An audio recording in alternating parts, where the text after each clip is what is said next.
महाराष्ट्र चुनाव को लेकर के आरएसएस के जरिए माहौल बनाया जा रहा है। अलग अलग चैनलों पर खबरें चल रही हैं कि आरएसएस 75,000 बैठकें कर रहा है। किसी चैनल में खबर चलाई जा रही है कि आरएसएस के सर्वे में बीजेपी की बम्पर जीत हुई है। आरएसएस ने ग्राउंड रिपोर्ट सामने रखी है।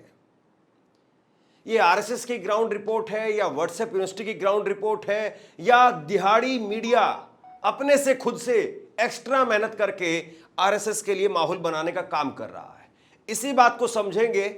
और आरएसएस का भी जो सर्वे है, अगर उस सर्वे को भी ठीक से टटोला जाए तो उसमें क्या दिखाई देता है। आरएसएस के सर्वे को अगर ठीक से आप टटोलेंगे तो उसमें भी बीजेपी के हार के साफ संकेत दिखाई दे रहे हैं। आप यकीन नहीं कर रहे हैं, मैं आपको एक एक करके बारीकी से चीजों को दिखाता हूं। सबसे पहले तो आप कुछ हेडलाइन पर गौर कीजिए। आज हेडलाइन बनाई जा रही है कि महाराष्ट्र चुनाव से पहले एक्शन में आरएसएस, ग्राउंड पर उतारी स्पेशल टोलियां, समझे क्या है पूरा प्लान। एबीपी न्यूज, माहौल बनाया जा रहा है। मनी कंट्रोल ने लिखा है, हरियाणा के बाद अब महाराष्ट्र मिशन पर जुटेंगे आरएसएस कार्यकर्ता, 75,000 स्थानीय बैठकें की जाएंगी आयोजित। मतलब 75,000 अगर बैठकें आयोजित की जाएंगी तो करीब 20-22 दिन बचे हैं। और अगर इस 20-22 दिनों को अगर आप खुद से गणित लगा करके देख लें तो एक दिन में कितनी हजार बैठकें होंगे और कहां कहां होंगी और कितने लोग कर पाएंगे, खुद से आप देखिए। इसके बाद में एक सर्वे है जिसकी बड़ी चर्चा हो रही है। एनबीटी ने इस खबर को भी छापा है कि महाराष्ट्र में आ रही है किसकी सरकार, आरएसएस के सर्वे में देखिए कौन सी पार्टी आगे है। तो इस तरीके से कह करके पूरा माहौल बनाया जा रहा है। लेकिन मैं अंदर की बात आपको बता रहा हूं, कुछ सीटें ऐसी हैं जहां पर एकनाथ शिंदे के लोग भी प्रचार करने से मना कर रहे हैं। मैंने कल भी आपको खबर बताई थी, आज सुबह खबर बताई थी, जिसमें कहा था कि अमित शाह के घर पर बैठक हुई है, जिस बैठक में देवेंद्र फडणवीस, एकनाथ शिंदे और खुद जो है वो अजीत पवार मौजूद थे। लेकिन उस बैठक के बाद में भी अभी तक बीजेपी 106 सीटों पर घोषणा नहीं कर पा रही। तो इसका मतलब क्या निकाला जाए, बीजेपी के अंदर खुद से जो है वो इतनी अंतर्कलह है कि मत पूछिए आप। लेकिन फिर भी देखिए क्या कुछ कहा जा रहा है, कैसा माहौल बनाया जा रहा है, आपके सामने है। अब कहा जा रहा है 288 सीटों पर सर्वे करवाया गया है। आरएसएस से जुड़े व्यक्ति का कहना है कि संघ की ओर से माहौल जानने के लिए चुनाव से पहले गोपनीय तरीके से आंतरिक सर्वेक्षण करवाया जाता है। उस सर्वे रिपोर्ट के आधार पर ही बीजेपी की चुनावी रणनीति बनाई जाती है। आबादी को ध्यान में रख करके उम्मीदवारों का चयन किया जाता है। अक्टूबर के दूसरे सप्ताह में संघ ने अपने चैनल के माध्यम से महाराष्ट्र की सभी 288 सीटों पर सर्वे कराया था। अब सबसे बड़ा सवाल यह है कि महाराष्ट्र के अंदर सर्वे हो रहा है, आज तक का सर्वे, ये आरएसएस का सर्वे हो रहा है। क्या किसी चैनल पर आपने 2024 को लेकर के आरएसएस का सर्वे देखा था? क्या हरियाणा को चुनाव को लेकर के आरएसएस का सर्वे आया था? वहां पर भी कहा गया था कि 75,000 बैठकें की गई हैं। मतलब कैसे जो है वो बैठकें हो जाती है, कहाँ हो जाती हैं। हम लोग भी ग्राउंड पर घूमते हैं तो कोई नहीं बताता कि आरएसएस की फलां बैठक वहाँ हो रही है। 2-4 रैलियां बड़े बड़े नेताओं की होती तो उनकी जरूर चर्चा हो जाती है, लेकिन आरएसएस की बैठक की कोई चर्चा नहीं होती। तो ये बैठकें कहाँ होती है? खैर, मैं आपको जो है वो आरएसएस का सर्वे भी दिखाता हूँ और आरएसएस के सर्वे के जरिए हम ये भी समझेंगे कि आरएसएस जो आज दावा कर रहा है वो दावा हकीकत के कितने नजदीक है और हकीकत से कितना दूर है। पहले आप आरएसएस का सर्वे ही देख लीजिए और उसके बाद में सिलसिलेवार तरीके से 2014 में क्या था बीजेपी के पास, 2019 में बीजेपी के पास क्या है और 2024 में ताजा बीजेपी के पास में क्या है। और जब गिराफ ऊपर जा रहा है या गिराफ नीचे जा रहा है, उसी से तो कुछ चीजें तय की जाएंगी ना। या फिर आपको लग रहा है कि अभी 2024 के लोकसभा चुनाव के बाद मोदी ने, शाह ने कोई ऐसा करिश्मा कर दिया है कि भाई वहां पर तो बल्ले बल्ले हो गई है। अगर ऐसी बात है तो फिर आरएसएस के जरिए ही कहा जा रहा था कि अजीत पवार जो है वो एक तरीके से बोझ बन गए हैं, तो क्यों नहीं फिर उनको बाहर का रास्ता दिखा दिया गया। लेकिन आरएसएस का सर्वे ये बता रहा है कि बगैर अजीत पवार के भी सहारा नहीं है।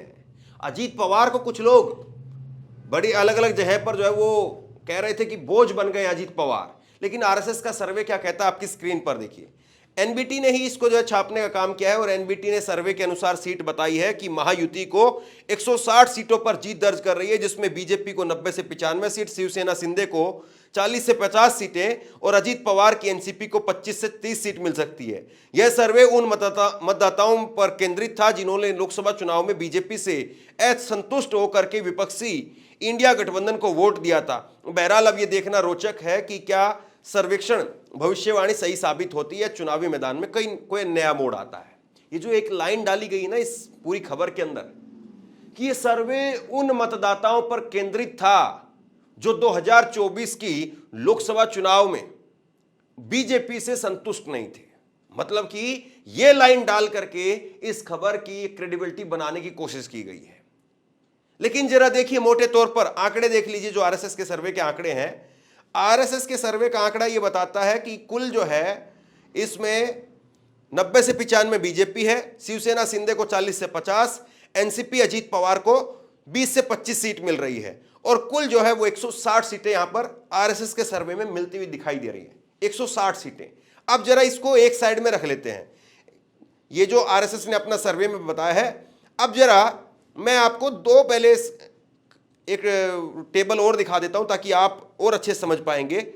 2014 के अंदर जब दोनों पार्टियां बिल्कुल अलग अलग लड़ी थी, शिवसेना उस वक्त में अलग लड़ी थी और बीजेपी अलग लड़ी थी, उस वक्त में बीजेपी को 260 उम्मीदवार उन्होंने उतारे थे और 122 उम्मीदवार उनके जीते थे और शिवसेना ने 282 उम्मीदवार उतारे थे, 63 उम्मीदवार उनके जीते थे। मनसे का यानी राज ठाकरे की जो पार्टी है उसका एक उम्मीदवार जीता। कांग्रेस के 287 उम्मीदवार को टोटल उतारे गए और उसमें से जो है वो 42 उम्मीदवार जीत करके आए और इसी तरीके से एनसीपी के 278 उम्मीदवार उतरे और 41 उम्मीदवार उनके जीत करके आए। ये उस वक्त की स्थिति है 2014 में जब चारों पार्टी अलग अलग लड़ी थी, तब ये स्थिति आई। मतलब 2014 का चुनाव जब मोदी पहली बार जो है वो दिल्ली पहुंचे थे और उस वक्त में आप देखिए कि उस वक्त में भी बीजेपी की ऐसी स्थिति नहीं थी जो आज बीजेपी जो है वो यहां पर कह रही कि हम सरकार रिपीट करेंगे। अकेले लड़ करके बीजेपी ने तब देख लिया था, बीजेपी को तब भी यही गुमान था। अब देखिए जरा इसके बाद में 2019 में बीजेपी ने 150 उम्मीदवार उतारे और 105 जीते। शिवसेना तब बीजेपी के साथ चुनाव लड़ी थी और 124 उम्मीदवार उतारे, 56 जीते। कांग्रेस ने 125 उम्मीदवार उतारे, 44 जीते। एनसीपी ने भी 125 उम्मीदवार उतारे और 54 जीते। ये 2019 में दोनों पार्टियां एक साथ हो गई थी, बीजेपी और शिवसेना एक साथ हो गई। शिवसेना तब एक ही शिवसेना थी, आज के तरीके से नहीं। एकनाथ शिंदे की शिवसेना अलग है, उद्धव ठाकरे की शिवसेना अलग है। और दूसरी तरफ जो है वो एनसीपी और कांग्रेस वो भी साथ लड़ी थी। 250 सीटों पर वो लड़े और 250 में से उनको जो है वो 94 सीटें निकल करके सामने आई थी। और अगर रिजल्ट को देखें, कुल मिलाकर के अगर रिजल्ट को देखें तो रिजल्ट ये बताता है 2019 का रिजल्ट आपकी स्क्रीन पर देखिए। बीजेपी 105 सीटें हासिल करती है, 25% का वोट शेयर उसको मिलता है। शिवसेना को 56 सीट मिलती है, 16% का वोट शेयर मिलता है। कांग्रेस को 44 सीट मिली, 15% का वोट शेयर मिला। एनसीपी को 54 सीट मिली और 16% का वोट शेयर मिला। 13 सीटें निर्दलीय, 9% का वोट शेयर और 16 सीटें अन्य के खाते में गई। और उस वक्त में फिर जो है वो 2019 के महाराष्ट्र चुनाव के बाद में कहा जाने लगा कि 2.5 साल के सीएम का फॉर्मूला की बात जो है वो कही गई है, लेकिन बीजेपी अपनी इस बात से मुकर रही है। और इसी बात पर जो वहां पर महाराष्ट्र के अंदर उद्धव ठाकरे की पार्टी थी शिवसेना, वो चली गई महाविकास आघाड़ी उन्होंने बना लिया, कांग्रेस के साथ में आ गए। और उसके बाद में महाविकास आघाड़ी में एनसीपी, कांग्रेस और शिवसेना उन्होंने मिलकर के सरकार बनाई। जब 2019 में बीजेपी को बहुमत आया था तो बीजेपी शिवसेना गठबंधन को 161 सीट मिली थी, बहुमत से 16 सीट ज्यादा थी। महाविकास आघाड़ी को जो है वो जिसमें कांग्रेस, शिवसेना और एनसीपी थी, 44, 56 और 54 सीट, कुल मिलाकर के 154 सीट वहां पर उनको मिली थी। और ये बहुमत से जो है वो 10 सीट ज्यादा थी। तो कुल मिलाकर के ये जो है वो सरकार बन गई थी। अगर बीजेपी तोड़फोड़ नहीं करती तो सरकार आसानी से चलती। अब अगर इस पूरे गणित को समझें जो तोड़फोड़ की गई, उससे पहले भी बीजेपी की स्थिति इतनी खराब नहीं थी, लेकिन तोड़फोड़ की गई। उसके बाद में 2024 का जो लोकसभा चुनाव आया उसमें लोगों ने सिरे से नकार दिया बीजेपी को। 2024 के लोकसभा चुनाव के नतीजे आपकी स्क्रीन पर हैं। ये 2024 के लोकसभा चुनाव के नतीजे आप देखिए, कांग्रेस सबसे बड़ी पार्टी बनकर के उभरी, महाराष्ट्र की सबसे बड़ी पार्टी, 13 सीटें मिली। शिवसेना को, उद्धव ठाकरे की, उनको 9 सीटें मिली। एनसीपी शरद पवार को 8 सीटें मिली, यानी कुल सीटें 30 सीटें इंडिया गठबंधन प्राप्त करने में कामयाब होता है। जबकि बीजेपी को 9 सीटें, शिवसेना शिंदे को 7 सीट, एनसीपी को 1 सीट जो है वो मिली। कुल 18 सीटों पर ही बीजेपी को, एनडीए को संतोष करना पड़ा। यानी जो 48 में से 45 सीट लाने का दावा कर रहे थे, वो सिर्फ 18 पर सिमट करके रह गए। और दूसरी तरफ आप देखिए, इंडिया गठबंधन ने 30 सीटें मिली।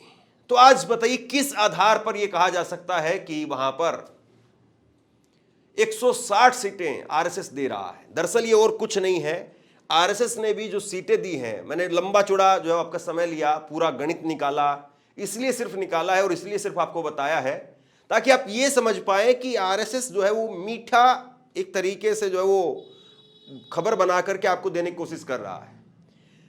144 का बहुमत का आंकड़ा है और उसमें से जो है वो 16 सीटें केवल ज्यादा आरएसएस यहां पर दे रहा है। 16 सीटें, सिर्फ 16 सीटें। अब आरएसएस इस बात को समझता है, इसको ये जो 16 सीटों का गैप है, इसको दो नजरियों से देख सकते हैं। एक तो ये कि आरएसएस अपनी क्रेडिबिलिटी बनाने की कोशिश कर रहा है। मतलब अगर यही 190-200 के आसपास दिखा दिया जाता तो कहते कि नहीं भाई आरएसएस का वो है, तो इस पर कौन यकीन करेगा। और दूसरी तरफ ये है कि इसको बिल्कुल उस लाइन के क्रॉस में ला करके दिखा दिया जाए ताकि लोग उस पर यकीन कर लें। लेकिन आप बताइए, 122 सीटें 2014 में मिली, 105 सीटें 2019 में मिली, और क्या आज 2024 के अंदर बीजेपी 90-95 सीटों की कंडीशन में बची है या बीजेपी 60-65 सीटों की कंडीशन में है? सवाल ये है। और सवाल ये भी है कि आरएसएस के अंदर ही अगर बीजेपी की जीत को लेकर के कॉन्फिडेंस नहीं है, अगर आरएसएस ही एक हैंडसम अमाउंट बीजेपी को दे पाने की स्थिति में नहीं दिख रहा है, तो इस बात को क्या माना जाए? शेयर कीजिए इस खबर को ताकि लोगों तक पता चले कि महाराष्ट्र की जो स्थिति है वो क्या है और उसमें आरएसएस की भूमिका वो क्या है। आप क्या सोचते हैं? वो क्या है? आप क्या सोचते हैं? नीचे कमेंट बॉक्स में लिख करके जरूर बताइए। इस वीडियो को शेयर कीजिए और इसी तरह की तमाम खबरों के लिए ऑनलाइन न्यूज इंडिया को सब्सक्राइब कीजिए। आपका बहुत बहुत धन्यवाद।